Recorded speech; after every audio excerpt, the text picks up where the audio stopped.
Kalau kita hari ini warga kerajaan kita pergi ke mall kemanapun, yang diperiksa itu adalah temperatur di sini.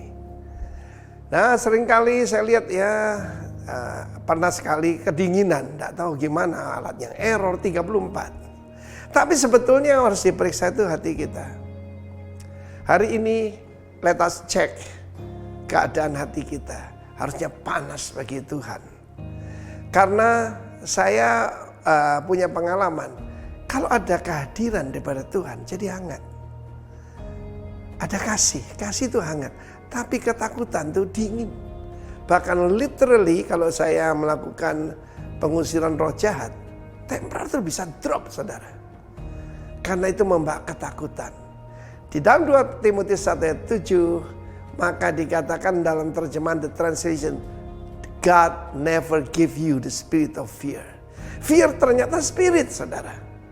Ketakutan adalah roh. Karena itu lebih banyak orang itu jadi masalah karena ketakutan. Kalau ketakutan saling menyalahkan, bilang disantet, bilang pembantunya ada kuasa gelap. Saudara yang kasih, Tuhan tidak pernah memberikan spirit of fear. Tapi Holy Spirit dalam terjemahan The Translation give us mighty power. Berikan kita kekuatan yang luar biasa. Love and self-control. Sound mind itu self-control saudara. Saudara kita mendengar ada hamba Tuhan, rekan-rekan kita yang jatuh.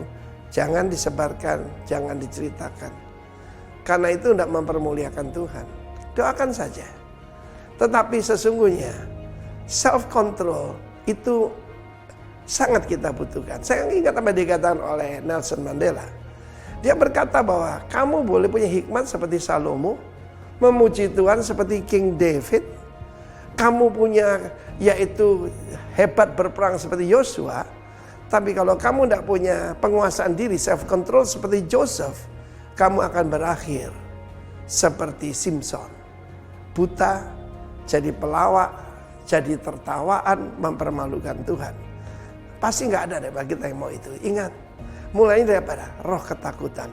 Menghadapi keadaan saat ini. Boleh pandemi, tapi kuasa Tuhan di atas segalanya. Dia memberikan pada kita agape. Agapau itu kasih ilahi. Dan kemudian dinamis, kuasa mengadakan mujizat dan self-control. Keluarga kami diselamatkan karena satu ayat ini. Ada salah satu anggota keluarga kita, dia mengalami depresi yang luar biasa. Dan pada saat itu kita kira ini sekedar ya physically atau fisiologis ataupun psikis begitu. Ternyata itu spirit. Dan dia mengalami banyak ketakutan, lihat orang jadi tuju dan sebagainya. Dia mulai lihat hal-hal yang tidak dilihat dengan mata biasa. Dan pada saat itu lewat Frans de Romes, seorang hamba Tuhan sederhana, penyanyi itu, dia membacakan ayat ini dan dia panggilan untuk seluruh keluargamu. Ikut Tuhan dan melayani Tuhan. Dan saya masih ingat dia cuma bacakan ayat ini dan tangking roh jahat itu. Dan keluarga kita besok dibaptis 10 orang sekaligus. Dan mereka semua adalah hamba-hamba Tuhan, penatua-penatua, para pemimpin di dalam rumah Tuhan. Karena itu hari ini kesempatan. Engkau yang punya kekuatan, engkau yang punya iman, punya hati nurani yang murni, bangkit, selamatkan seluruh keluargamu. God bless you. Tuhan memberikan kepadamu power, love, and sound mind, self-control. God bless you warga kerajaan. Amin.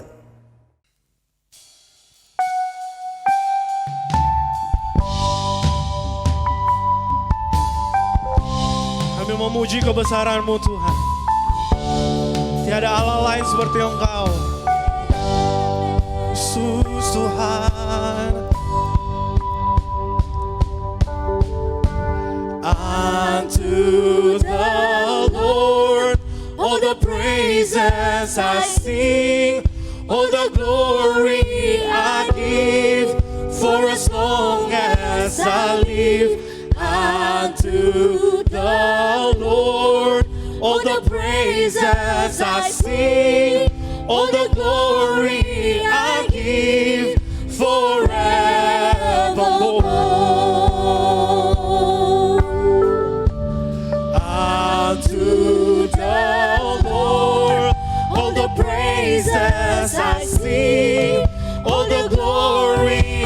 I give, for as long as I live, unto the Lord all the praises I sing, all the glory I give forevermore. Unto the Lord, all the praises I sing, all the glory I give, for as long as I live. Unto the Lord, all the praises I sing, all the glory I give forevermore. All the glory,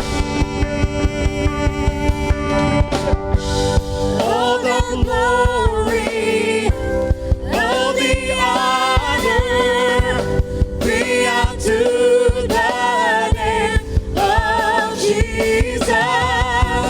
All the glory, all the honor be unto the name of God. All the glory, all the glory, all the honor be unto the name of Jesus. All the glory, all the honor be unto the name of God. All the glory, all the honor be unto the name of Jesus. All the glory, all the honor be unto the name of God. Unto the Lord, all the praises I sing, all the glory I give, for as long as I live. Unto the Lord, all the praises I sing, all the glory I give forevermore. Unto the Lord, all the praises I sing, all the glory I give, for as long as I live. Unto the Lord, all the praises I sing, all the glory I give forevermore.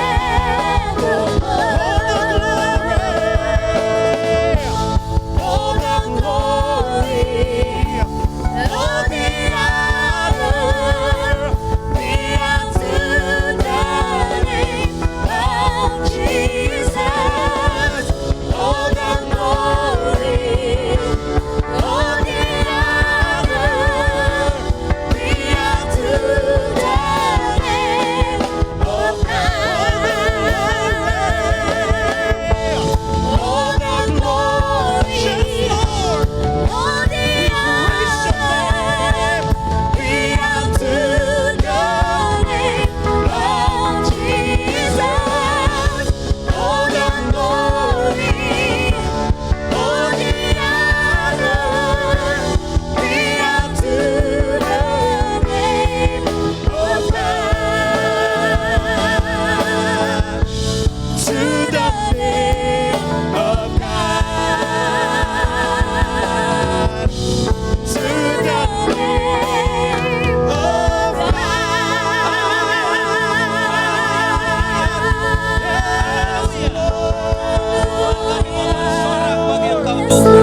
Kami mau meninggikan Engkau Tuhan. Amin. Kami mau mengagungkan Engkau Tuhan. Karena Engkau memberi kekuatan kepada yang lelah dan menambah semangat kepada yang tiada berdaya. Amin. Orang-orang muda menjadi letih dan lesu, dan taruna-taruna jatuh tersandung. Tetapi orang-orang yang menanti-nantikan Tuhan akan mendapat kekuatan baru. Amin. Mereka seperti Raja Wali yang terbang tinggi. Dengan kekuatan sayapnya, mereka berlari dan tidak menjadi lesu. Mereka berjalan dan tidak menjadi lelah. Tuhan, terima kasih buat pagi hari ini. Kami bersyukur Tuhan. Kami mau menikmati pujian kami dengan Engkau Tuhan. Biarlah Engkau yang bertakhta atas pujian kami. Amin. Dan Engkau hadir bersama-sama dengan kami di ibadah kami.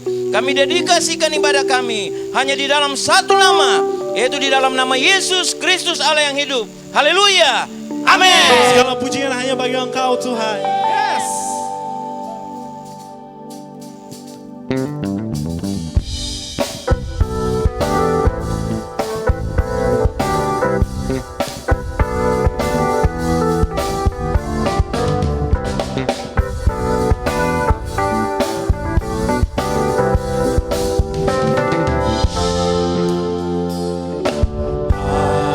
Bagi kita tempat perlindungan dan kekuatan,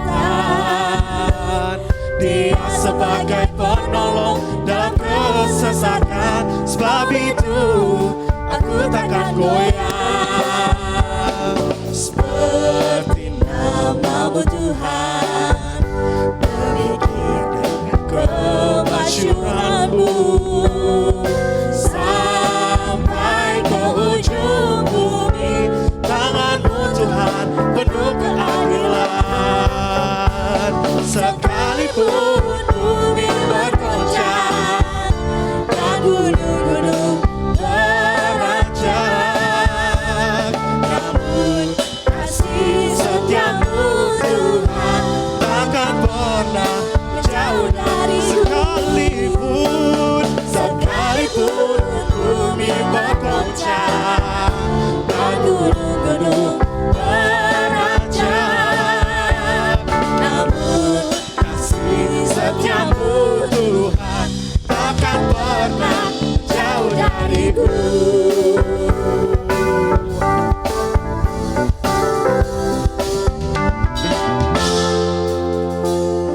Semalah bagi kita tempat perlindungan dan kekuatan, Dia sebagai penolong dalam kesesakan. Sebab itu aku takkan goyah. Seperti nama-Mu Tuhan, demikian dengan kemasyuran-Mu. Sampai ke ujung bumi, tangan-Mu Tuhan penuh keadilan. Sekalipun bumi bergoncang dan gunung-gunung beranjak, namun kasih setia-Mu Tuhan takkan pernah menjauh dariku. Sekalipun bumi bergoncang dan gunung-gunung beranjak, namun kasih setia-Mu Tuhan takkan pernah menjauh dari. Sekalipun bumi bergoncang dan gunung-gunung beranjak, namun kasih setia-Mu Tuhan takkan pernah menjauh dariku. Namun kasih setia-Mu Tuhan takkan pernah menjauh dariku. Namun kasih setia-Mu Tuhan takkan pernah menjauh dariku.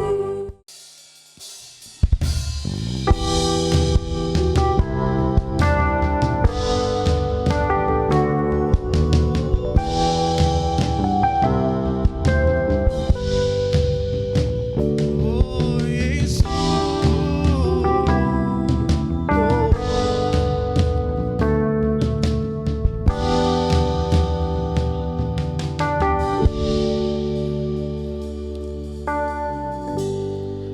ujilah aku Tuhan, cobalah Mataku Tuhan, selidiki batinku dan hatiku. Mataku tertuju padamu. Aku cinta padamu Tuhan. Aku rindu hadirat-Mu Tuhan. Aku ingin selalu dekat padamu, menikmati kehadiran-Mu. Ku nyanyi Hosana bagi Rajaku yang duduk di tahta. Aku muliakan dan ku agungkan, Kau layak disembah.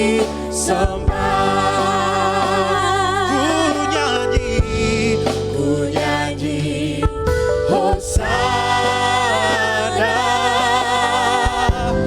bagi Rajaku yang duduk di tahta. Aku muliakan dan ku agungkan, Kau layak disembah.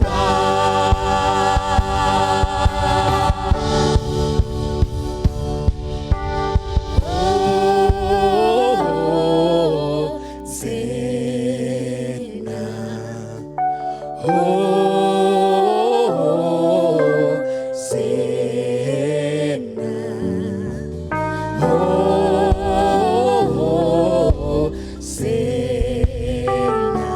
to the King, Hosanna.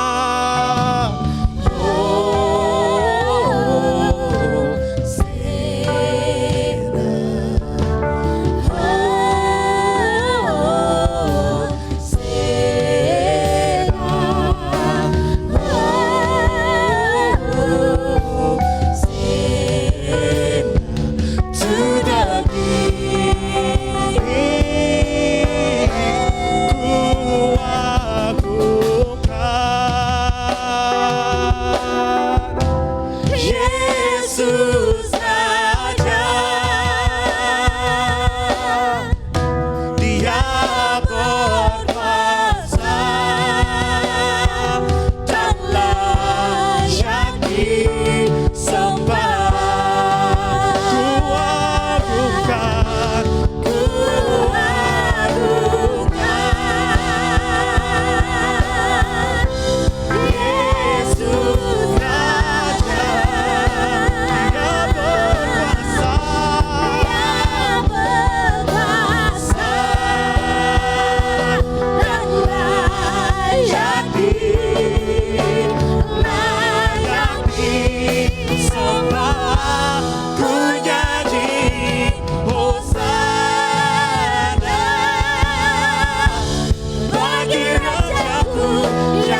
Diberkati Kau Tuhan lewat pujian kami dalam dekapan hadirat-Mu.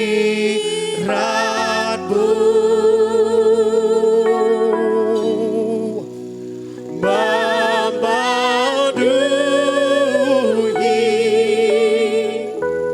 tempat ini.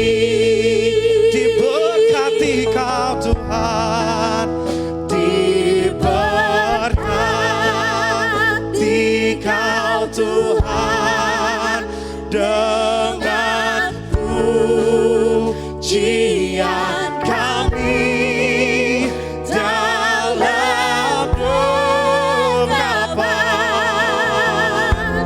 hadirat-Mu.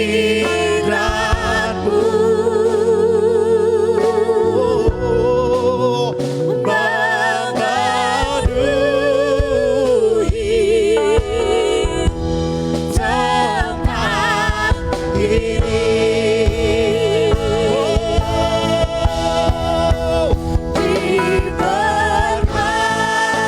pujian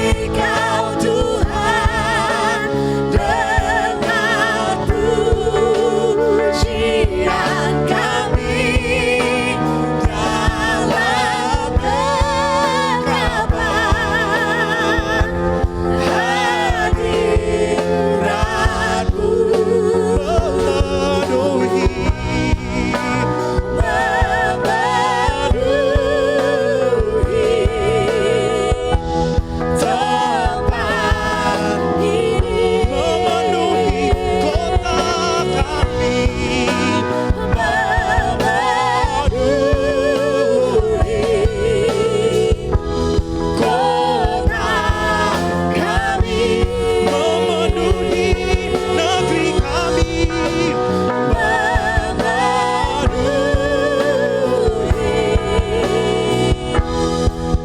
dalam dekapan hadirat-Mu.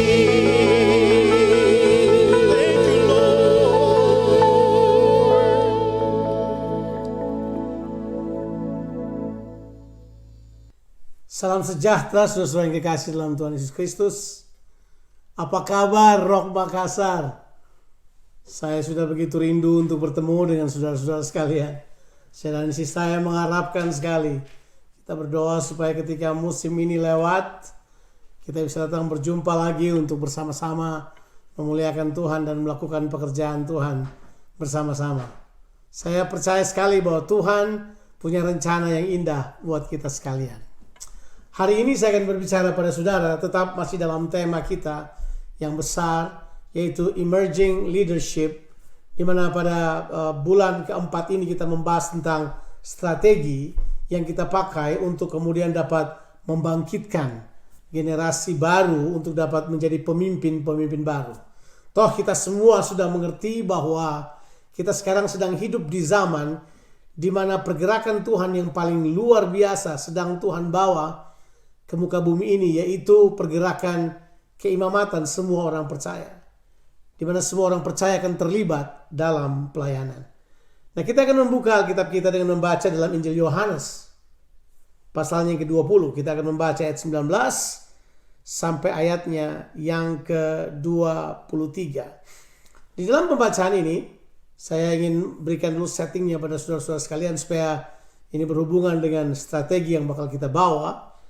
Karena memang kita harus mengerti bahwa prinsip selalu bisa menjadi strategi. Bagaimanapun juga strategi tidak selalu bisa menjadi prinsip. Tapi Yesus, apa saja yang Yesus kerjakan selalu prinsip. Bahkan strategi yang Yesus pakai bagi kita, hal tersebut adalah sangat prinsip. Nah, di dalam ayat-ayat yang kita baca ini, Yesus baru saja bangkit. Murid-muridnya dalam keadaan sangat tertekan. Mereka takut. Mereka kehilangan pengharapan. Mereka mungkin juga lupa semua yang Yesus katakan pada mereka. Mungkin semua mujizat, semua pengajaran, semua hal-hal hebat yang mereka lihat bersama dengan Yesus.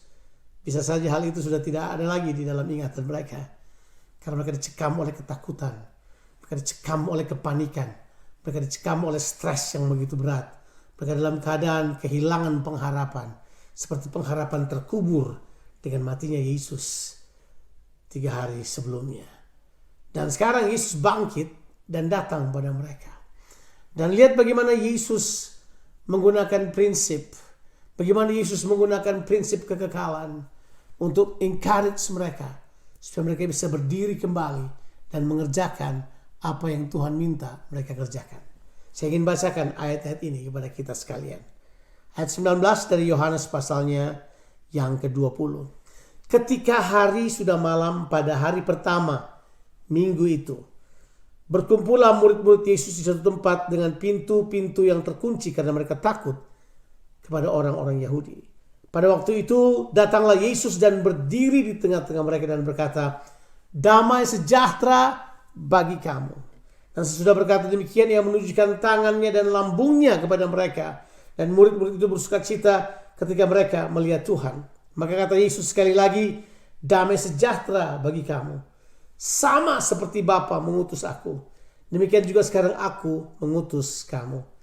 Dan sesudah berkata demikian, ia mengembusi mereka dan berkata, "Terimalah Roh Kudus. Jikalau kamu mengampuni dosa orang, dosanya diampuni. Dan jikalau kamu menyatakan dosa orang tetap ada, dosanya tetap ada." Di dalam ayat-ayat ini kita akan belajar bagaimana prinsip kita membangun orang-orang yang dalam keadaan tertekan, membangun orang-orang yang kelihatannya kehilangan pengharapan, untuk membawa mereka kepada pengharapan yang sejati yang Tuhan siapkan buat mereka. Bukankah kita ini adalah orang-orang yang dipersiapkan untuk membangkitkan generasi baru? Kita ini mempersiapkan diri kita juga untuk mengerjakan pekerjaan pelayanan yang Tuhan sudah siapkan buat kita sekalian. Prinsip yang pertama yang saya mau katakan kepada saudara, bahwa kalau kita ingin supaya membangkitkan satu generasi, maka hal yang pertama, baik dari pihak kita ataupun pihak orang yang bakal kita layani, ini hal yang paling prinsipil. Yang pertama adalah berpusat kepada Yesus. Ditulis pada ayatnya yang ke-19 bagian B. Pada waktu itu datanglah Yesus dan berdiri di tengah-tengah mereka. Yesus berdiri di tengah-tengah mereka.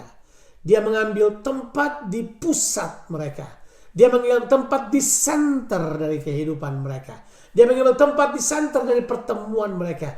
Karena dia adalah pusat dari semua yang ada. He is the center of our lives. Dialah pusat kehidupan kita. Dia adalah pusat dari gereja kita. Dia adalah pusat dari pergerakan kita. Dia adalah pusat dari apa saja yang kita kerjakan. Yesus adalah pusat. Menjadikan Yesus pusat, menjadikan Yesus center dari apa saja yang kita kerjakan adalah hal yang paling penting. Saudara-saudara, ada banyak orang lebih mementingkan visinya daripada berpusat kepada Yesus. Beberapa orang lebih mementingkan hobinya, kebiasaannya yang dia suka. Dia lebih mementingkan cara kerjanya daripada Yesus. Mari kita rubah. Kita harus jadikan Yesus pusat. Pertanyaan penting, apakah Yesus menjadi pusat dalam kehidupan kita? Apakah dia tetap merupakan prioritas dalam kehidupan kita? Itu adalah hal yang sangat penting untuk kita renungkan tentunya.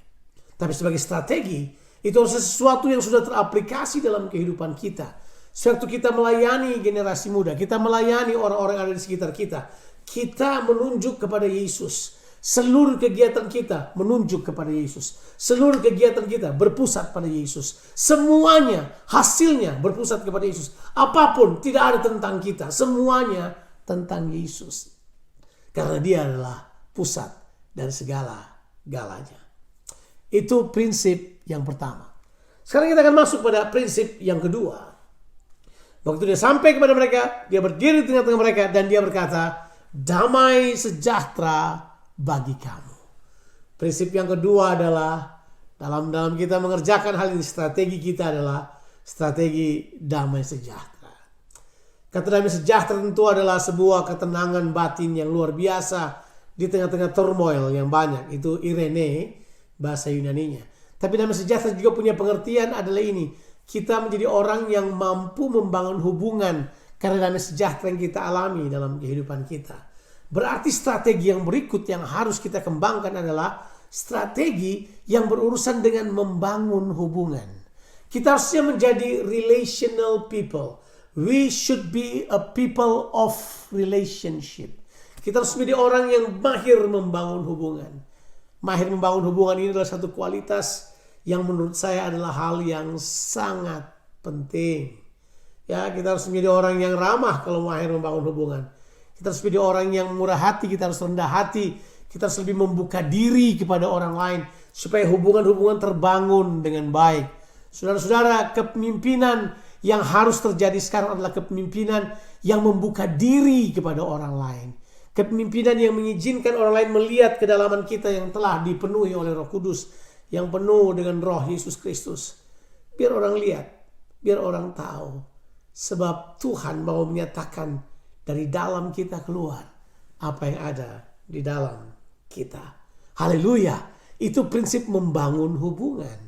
Mari saudara-saudara, saya melayani generasi sudah cukup lama. Kira-kira saya dari umur 22-23 tahun. Jadi kira-kira sudah sekitar 30 tahun saya melayani generasi. Lebih daripada itu. Saya telah berkhotbah di anak muda. Saya telah berkhotbah dari waktu mereka masih remaja sampai mereka sekarang sudah punya anak. Saya mesti layani mereka. Ada orang-orang yang seperti itu yang saya kenal. Saya mau katakan kepada saudara, dalam pelayanan generasi, teriakan terbesar generasi ini adalah mereka tidak mau bangun hubungan sama kita. Mereka jaga jarak. Pemimpin-pemimpin, orang-orang tua, bapak-bapak itu jaga jarak. Mereka pelihara jarak mereka. Mereka tidak mau berhubungan sama mereka, sama anak muda ini. Sampai apa keluhan mereka terbesar adalah mereka tidak mendengarkan kita. Keluhan generasi muda adalah sepanjang saya melayani generasi muda, mereka tidak mendengarkan kita.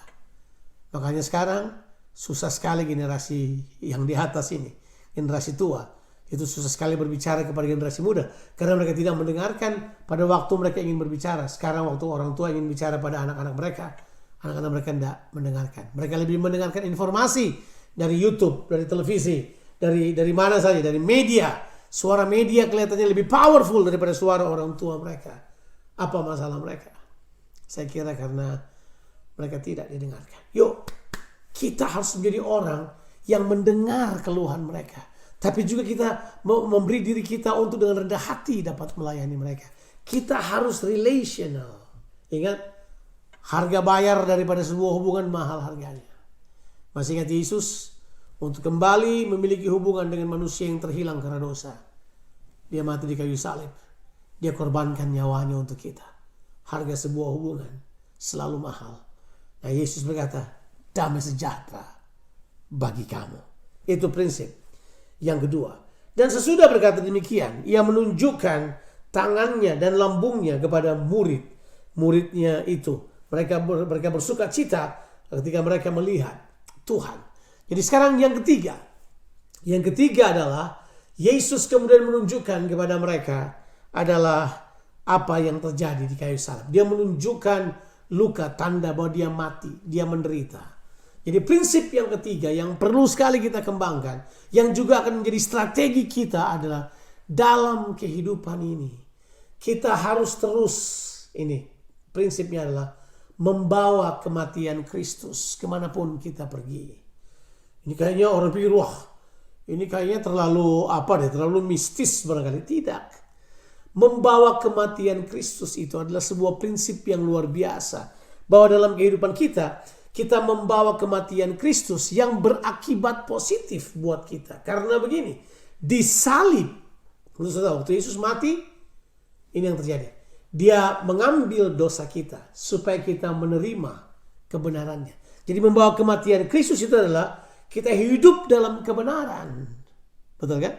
Jadi membawa kematian Kristus adalah kita membawa sebuah kehidupan yang telah dilaksanakan karena kematian Yesus.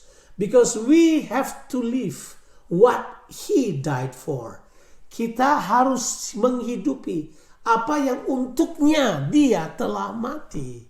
Dia mati. Waktu Dia mati, Dia mengambil kutuk kita supaya kita menerima berkat-Nya. Di kayu salib Dia mengambil penyakit kita supaya kita menerima kesembuhannya dan kesehatannya. Di kayu salib dia mengambil kemiskinan kita supaya kita menerima kekayaannya. Di salib dia mengambil semua kelemahan kita supaya kita menerima kekuatannya. Sebab saudara-saudara, apa yang terjadi di salib pada kematian Yesus adalah hal yang positif buat kita. Dia mengambil semua hal yang negatif buat dia, tapi dia mengambil hal tersebut supaya kita menerima hal yang positif. Karena salib adalah positif. Karya salib Kristus harus kita bawa dalam kehidupan kita. Sebab ini yang paling luar biasa. Di salib itu pada kematiannya, kedagingan mati. Semua yang berhubungan dengan cara hidup duniawi, kedagingan kita mati tersalib. Supaya kita hanya hidup bagi kehendak Allah. Itu prinsip yang ketiga. Yang pertama adalah Kristus adalah pusat. Yang kedua adalah prinsip damai sejahtera membangun hubungan. Yang ketiga adalah prinsip membawa kematian Kristus. Jangan lupa prinsip-prinsip ini tetap merupakan strategi yang harus kita jalankan. Nah, di dalam ayat berikutnya, coba kita baca ayatnya ke-21.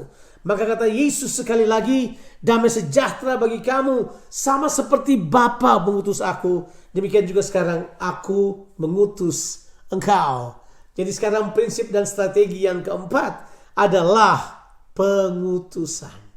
Saudara-saudara, pernah nggak saudara membaca di Alkitab bahwa waktu Yesus mempersiapkan murid-muridnya, dalam waktu yang lama, begitu dia ambil murid-muridnya, dia siapkan mereka, kemudian dia langsung mengutus mereka.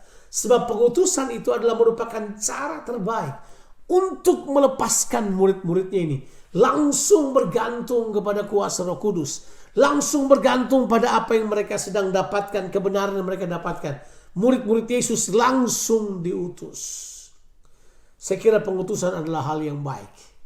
Saya rindu sekali supaya jemaat kita, jemaat Rock Makassar, menjadi tempat pengutusan misioneri-misioneri modern, misioneri-misioneri masa kini yang pergi untuk kepentingan kerajaan Allah, pergi ke tempat-tempat yang belum pernah didatangi oleh siapapun. Kita pergi untuk menyatakan Kristus dimanapun kita berada.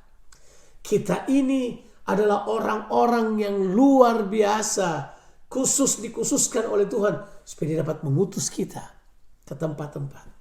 Saya mempercayai bahwa setiap hari kita diutus ke tempat pekerjaan kita. Walaupun sekarang orang mulai bekerja di rumah, tapi persiapkan dirimu. Waktu musim ini berlalu, season ini berlalu, kita akan tetap diutus, kita akan tetap pergi kepada orang-orang yang memerlukan kasih-Nya.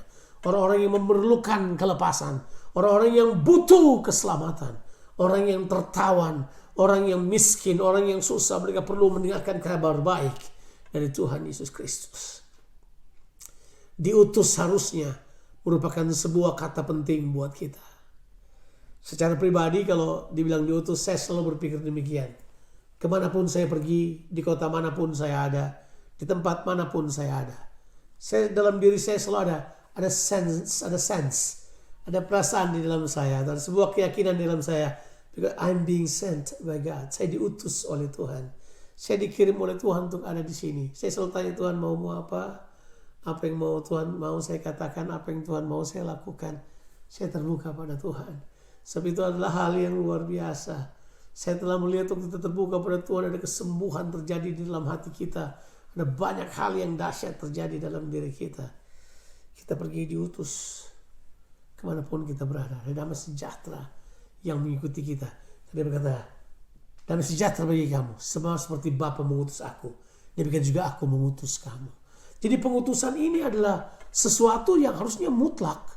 Karena Yesus berkata, sama seperti Bapa mengutus aku mengutus kamu. So this church is total, butuh totalitas dari kehidupan kita untuk mengerjakannya. Kita tidak bisa separuh-separuh dalam melakukannya. Kita harus pergi untuk menyatakan hal tersebut. Waktu kita diutus, kita akan belajar bergantung kepada Tuhan. Waktu kita diutus, kita mulai kemudian membangun self-confidence di dalam Tuhan untuk mengerjakan pekerjaan-pekerjaan Tuhan. Kita belajar banyak. Ya, saya belajar dalam pengutusan. Saya lama menjadi direktur misi dari sebuah sekolah teologi. Saya ngutus-ngutus orang. Seringkali di dalam pengutusan kita lihat orang berani mati tapi takut lapar gitu kan. Oh kemana-mana kita pergi, tapi begitu uang nggak ada cari sponsor gitu kan. Terserah, buat saya bukan itu masalah utamanya.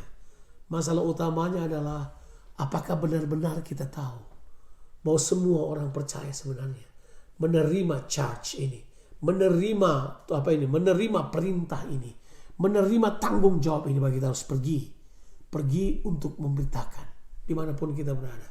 Kita diutus ke dunia kita, apapun dunia kita, dunia politik, dunia pendidikan, dunia kerja, dunia sekolah, dunia apapun yang ada di sekitar kita. Kita harus pergi karena kita tahu kita diutus oleh Dia. Sama seperti Bapa mengutus aku juga mengutus kamu. Haleluya. Saya berharap bahwa gereja Rock Makassar sekali lagi akan tetap menjadi tempat di mana orang-orang diutus. Diutus ke Indonesia Timur, diutus ke Indonesia Barat, diutus ke seluruh Indonesia, diutus ke bangsa-bangsa. Mungkin saudara tertawa dalam hati saudara, mana bisa Pak Jo? Oh bisa. Saya percaya bisa. Akan lahir generasi muda, akan lahir generasi baru. Bahkan saya percaya ada orang-orang yang saat ini Tuhan sedang deal dalam hati mereka. Persiapkan dirimu. Sampai saya percaya Tuhan akan mengutus kita. Sampai sekarang Dia tetap mengutus kita. Kalau bukan utusan jarak jauh, misioneri dan seterusnya, mungkin sudah tetap diutus di tempat pekerjaan saudara. Tapi kita tetap harus membawa sense of being sent. Kita harus tetap punya itu, bahwa kita ini diutus oleh Tuhan. Kita harus pergi sebagai perwakilan kerajaan Allah. Kita harus tetap pergi sebagai ambassador of Christ. Nah, paling tidak kita diutus sebagai pembawa damai sejahtera. Sebab yang kelima itu tadi yang keempat diutus, sekarang yang kelima. Dan sesudah berkata demikian, Ia mengembusi mereka dan berkata, terimalah Roh Kudus. Haleluya. Terimalah Roh Kudus. Haleluya. Prinsip yang berikut adalah prinsip itu penuh dengan Roh Kudus. Jangan bercanda. Kita perlu penuh dengan Roh Kudus. Roh Kudus adalah pribadi Allah. Diberikan kepada kita. Ya, waktu Yesus sudah naik ke sorga, Roh Kudus datang ke dunia ini. Adalah zaman Roh, di mana Roh Kudus bekerja bersama-sama dengan orang percaya, berdiam dalam diri orang percaya. Dia memberikan kuasa buat kita, kuasa untuk menjadi saksi, kuasa untuk menjadi martir. Martir itu adalah orang-orang yang sudah mati sebenarnya, ya, marturos, mati. Tapi berarti kita akan menghidupi apa yang olehnya dia telah mati. Kita harus hidupi hal tersebut. Kita harus menghidupi apa yang Tuhan sudah kerjakan. Kita perlu penuh dengan Roh Kudus. Kita ulangi lagi. Sudah 4 hal yang saya sampaikan pada saudara. Berpusat pada Kristus. Yang kedua, kita perlu hidup dalam damai sejahtera, membangun hubungan yang baik. Yang ketiga, kita harus membawa kematian Kristus. Yaitu kita membawa semua hal-hal positif yang dikerjakan oleh kematian Kristus di kayu salib. Kemudian yang keempat adalah kita perlu diutus untuk pergi. Kita perlu diutus untuk pergi. Dan yang kelima adalah kita perlu penuh dengan Roh Kudus. Sewaktu kita perlu penuh dengan Roh Kudus, kita punya otoritas. Otoritas untuk membawa pelayanan pendamaian itu. Membawa pelayanan pendamaian yang tertulis dari 2 Korintus 5 ayatnya yang ke-18, 19, yang kepada kita diberikan itu pelayanan pendamaian, kepada kita diberikan berita pendamaian, tapi kepada kita juga dikasih charge, diutus untuk pergi dan mendamaikan dunia ini. Makanya Alkitab bilang ayatnya ke-23, jikalau kamu mengampuni dosa orang, dosanya diampuni, dan kamu berkata dosa orang tetap ada, dosanya tetap ada. Pelayanan rekonsiliasi bagi dunia ini tetap merupakan hal yang terpenting. Saya tidak akan panjangkan khotbah saya. Saya berdoa prinsip ini, kita ulangi lagi. Prinsip yang pertama adalah yang merupakan strategi berpusat kepada Yesus Kristus. Yang kedua adalah prinsip damai sejahtera, prinsip membangun hubungan. Prinsip yang ketiga adalah prinsip membawa kematian Kristus. Hidup pada semua hasil dari kematian Kristus bagi kita. Kita membawa salib yang positif dalam kehidupan kita. Yang keempat adalah kita kemudian diutus untuk pergi ke dunia kita memberitakan Kristus. Yang kelima adalah kita penuh dengan Roh Kudus. Tapi haleluya, yang berikutnya, yang keenam adalah kita diutus untuk menyatakan pelayanan rekonsiliasi. Sebuah pelayanan di mana kita semua membawa damai.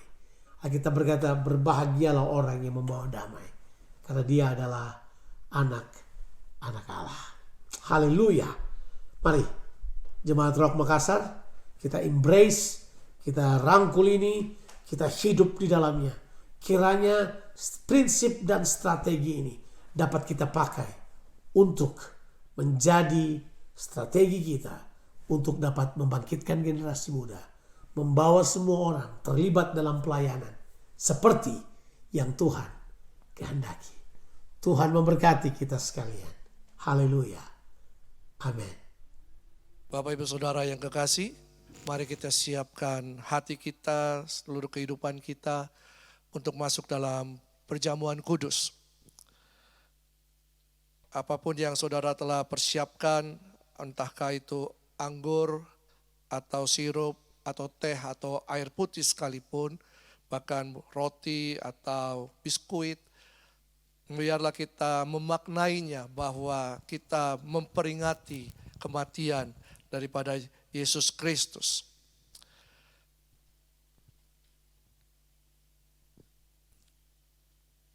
Sebab firman Tuhan katakan demikian.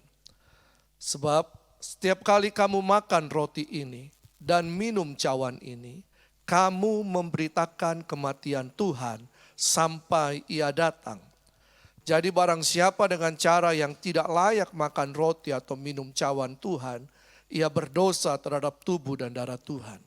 Karena itu hendaklah tiap-tiap orang menguji dirinya sendiri, dan baru sesudah itu ia makan roti dan minum dari cawan itu. Karena barang siapa makan dan minum tanpa mengakui tubuh Tuhan, ia mendatangkan hukuman atas dirinya. Sudah siapkah Bapak Ibu Saudara? Mari angkat hosti ini atau roti ini di tangan kita. Kita meninggikan Tuhan Yesus. Dia yang telah ditinggikan, disalib, mati bagi kita. Sebab itu firman Tuhan katakan, sebab apa yang telah aku teruskan kepadamu, telah aku terima dari Tuhan. Yaitu bahwa Tuhan Yesus pada malam waktu ia diserahkan, mengambil roti, dan sesudah itu ia mengucap syukur atasnya. Ia memecah-mecahkannya dan berkata, inilah tubuhku yang diserahkan bagi kamu. Perbuatlah ini menjadi peringatan akan aku. Yakinkah saudara bahwa roti yang kita angkat adalah lambang daripada tubuh Yesus? Amin. Mari kita ucapkan syukur dan kita makan bersama-sama. Dalam nama Tuhan Yesus.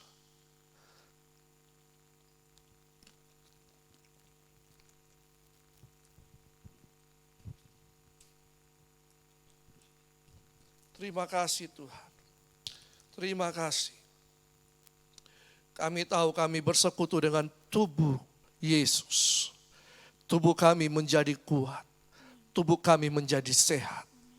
Segala organ-organ yang sakit disembuhkan. Sel-sel tubuh kami yang sakit, yang lemah dikuatkan, dipulihkan kembali. Terima kasih Tuhan Yesus. Terima kasih. Mari kita angkat cawan yang berisi anggur ini. Tangan kanan kita. Kita meninggikan Tuhan Yesus. Demikian juga ia mengambil cawan sesudah makan. Lalu berkata, cawan ini adalah perjanjian baru yang dimeteraikan oleh darahku. Perbuatlah ini setiap kali kamu meminumnya menjadi peringatan akan aku. Yakinkah saudara bahwa cawan atau gelas yang saudara angkat yang berisi air anggur adalah darah Yesus. Amin. Mari kita ucapkan syukur dan minum bersama-sama. Terima kasih Tuhan. Dalam nama Tuhan Yesus.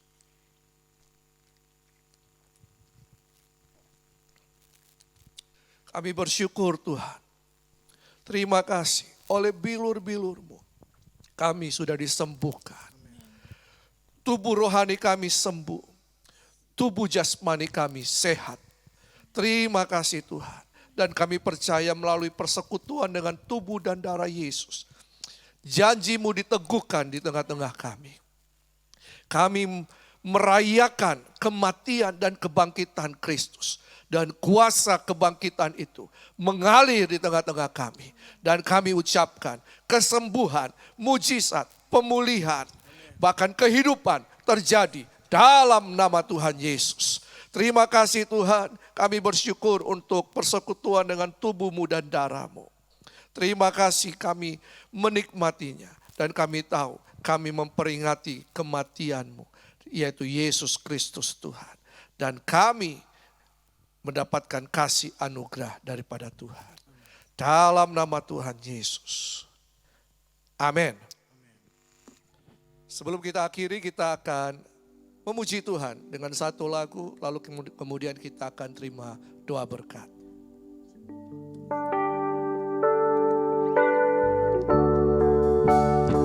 Segala pujian dan syukur bagi-Mu, Allah yang mulia, kuduslah nama-Mu. Kaulah yang awal, yang akhir dari segalanya. Yesus, Kaulah pujian bagiku. Segala pujian dan syukur bagimu, Allah yang mulia, kuduslah nama-Mu. Kaulah yang awal, yang akhir dari segalanya. Yesus, Kaulah pujian bagiku. Dan syukur bagimu, Allah yang mulia, kuduslah nama-Mu. Kaulah yang awal, yang akhir dari segalanya. Yesus, Kaulah pujian bagiku. Kaulah yang awal, yang akhir dari segalanya. Yesus, Kaulah pujian bagiku. Kau yang awal, yang awal, yang akhir dari segalanya. Yesus, Kaulah pujian bagiku. Haleluya. Terima kasih Tuhan. Kami beribadah lewat ibadah online. Tapi kami yakin Engkau hadir dan menjamah setiap kami. Terima kasih Tuhan Yesus. Terima kasih untuk pujian penyembahan kami. Terima kasih untuk firman Tuhan. Terima kasih untuk persekutuan dengan tubuh dan darah Yesus. Kami tahu kami menikmati kasih anugerah-Mu. Kami hidup, kami kuat, kami sehat oleh karena anugerah-Mu dalam kehidupan kami. Dan di akhir ibadah online kami pada pagi hari ini, saudara-saudaraku yang kekasih yang ada di rumah ataupun di mana saja yang sedang menyaksikan ibadah ini, diberkatilah kehidupanmu. Terimalah damai sejahtera yang daripada Tuhan. Terimalah kekuatan, terimalah kesehatan, terimalah anugerah dan berkat daripada Allah Bapa, Anak, dan Roh Kudus. Terimalah di dalam nama Tuhan Yesus Kristus. Diberkati kehidupanmu, diberkati hidup nikahmu, diberkati pekerjaanmu, diberkati keluargamu, diberkati apapun yang kau kerjakan. Tuhan buat berhasil. Semua yang kau butuhkan, Tuhan Yesus mencukupkan. Engkau sembuh, engkau sehat, engkau bersuka cita, nama Tuhan dipermuliakan. Diberkati di dalam nama Tuhan Yesus Kristus. Semua yang percaya katakan amin. Haleluya. Sampai jumpa di ibadah online minggu depan. Tuhan Yesus memberkati.